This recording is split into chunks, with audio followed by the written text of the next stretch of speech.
The forgotten Ruma a tale of terror. एक घने जंगल के भीतर एक शाश्वत गोधूली में डूबा हुआ परित्यक्त जागीर खड़ा था। इसका टूटा हुआ मुखौटा भूल गए वर्षों के लिए एक वसीयतनामा के रूप में खड़ा था। इसकी खिड़कियां ऊपर चढ़ गई थी और इसके एक समय के भव्य बगीचे अब खरपतवारों से भर गए थे।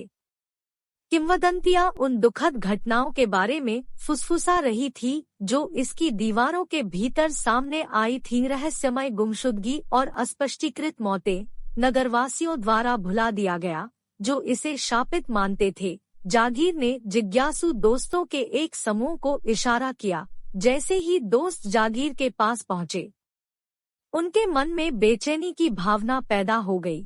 वातावरण भारी हो गया, जैसे कि हवा में ही कोई छिपी हुई दुर्भावना हो। जंग लगे लोहे का फाटक एक भयावह प्रतिध्वनि के साथ खुल गया और वे सावधानी पूर्वक सड़ती हुई जागीर में प्रवेश कर गए। दमनकारी मौन को केवल घिसे हुए फर्श पर उनके कदमों की आवाज से तोड़ा गया था। जागीर में गहराई तक जाते हुए एक डरावनी उपस्थिति ने उन्हें घेर लिया। हवा ठंडी होती गई और फुसफुसाहट की मंद प्रतिध्वनि ने खाली कमरों को भर दिया। चित्रों में आंखें उनकी हर चाल का अनुसरण करती प्रतीत होती है, जबकि अनदेखे हाथ उनकी त्वचा पर ब्रश करते हैं। दोस्तों ने घबराहट भरी नजरों का आदान प्रदान किया, यह महसूस करते हुए कि वे अकेले नहीं हैं।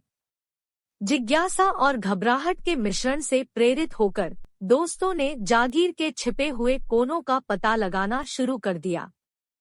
उनके द्वारा प्रवेश किए गए प्रत्येक कमरे से जागीर के काले इतिहास के अधिक सबूत मिले। एक ऐसी जगह जो दुख और दुर्भावना से भरी हुई थी। उन्होंने पत्रों, फीकी तस्वीरों और पत्रिकाओं की खोज की जो इन दीवारों के भीतर हुई त्रासदी का संकेत देते थे। जैसे जैसे वे गहराई में जाते गए, जीवित और मृत के बीच की सीमाएं धुंधली होती गई। छायाएं उनकी दृष्टि के कोनों में नाचती थी और भयानक फुसफुसाहट उनके कानों में भर जाती थी। अजीबोगरीब घटनाएं घटित हुई। एक दरवाजा अपने आप बंद हो गया।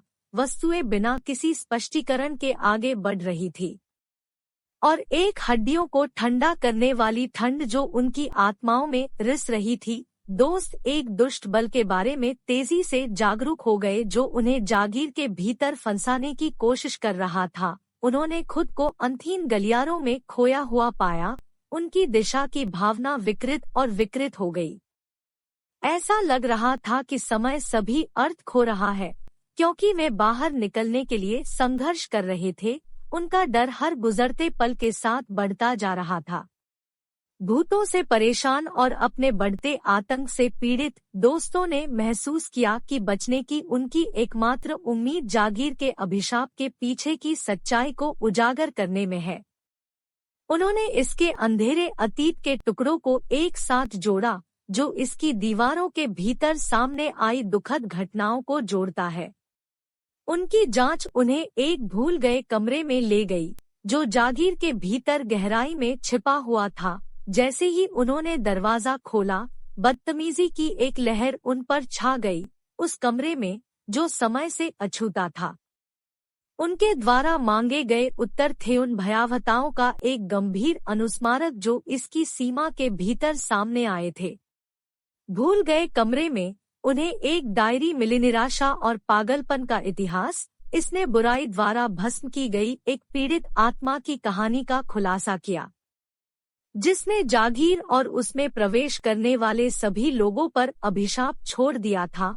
दोस्तों को एहसास हुआ कि वे एक अलौकिक इकाई के खिलाफ अपने जीवन के लिए एक लड़ाई में फंस गए थे जो अपनी आत्मा का दावा करने के लिए बेताब थे। इस नए ज्ञान से लैस दोस्तों ने अभिशाप को तोड़ने के लिए एक खतरनाक यात्रा शुरू की।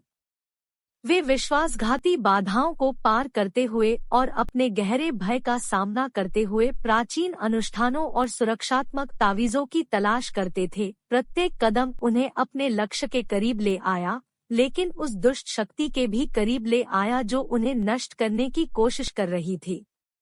एक चरम अंतिम टकराव में दोस्त उस इकाई के खिलाफ एकजुट हो गए जिसने जागीर को परेशान किया था। अपनी संयुक्त शक्ति और अटूट दृढ़ संकल्प के साथ वे अभिशाप की पकड़ को कमजोर करने में कामयाब रहे। अंधी रोशनी के विस्फोट में अभिशाप टूट गया था और जागीर को उसकी अंधेरी उपस्थिति से साफ कर दिया गया था।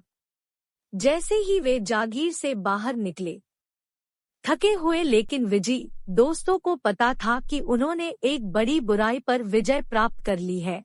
उन्होंने अपने डर का सामना किया था और मजबूत होकर उभरे थे। परित्यक्त जागीर, जो कभी निराशा की जगह थी, अब पीछे छोड़ दी गई थी। जो उन लोगों के साहस और लचीलेपन का एक मूक गवाह था जिन्होंने इसके अभिशाप की अवहेलना करने की हिम्मत की थी। लेकिन दोस्त भूल गए कमरे में अपने कष्टप्रद अनुभव की यादों को हमेशा साथ रखेंगे। उन्हें हमेशा मानव भावना की नाजुकता और अकल्पनीय भयावहता के सामने दोस्ती की स्थायी शक्ति की याद दिलाई जाएगी।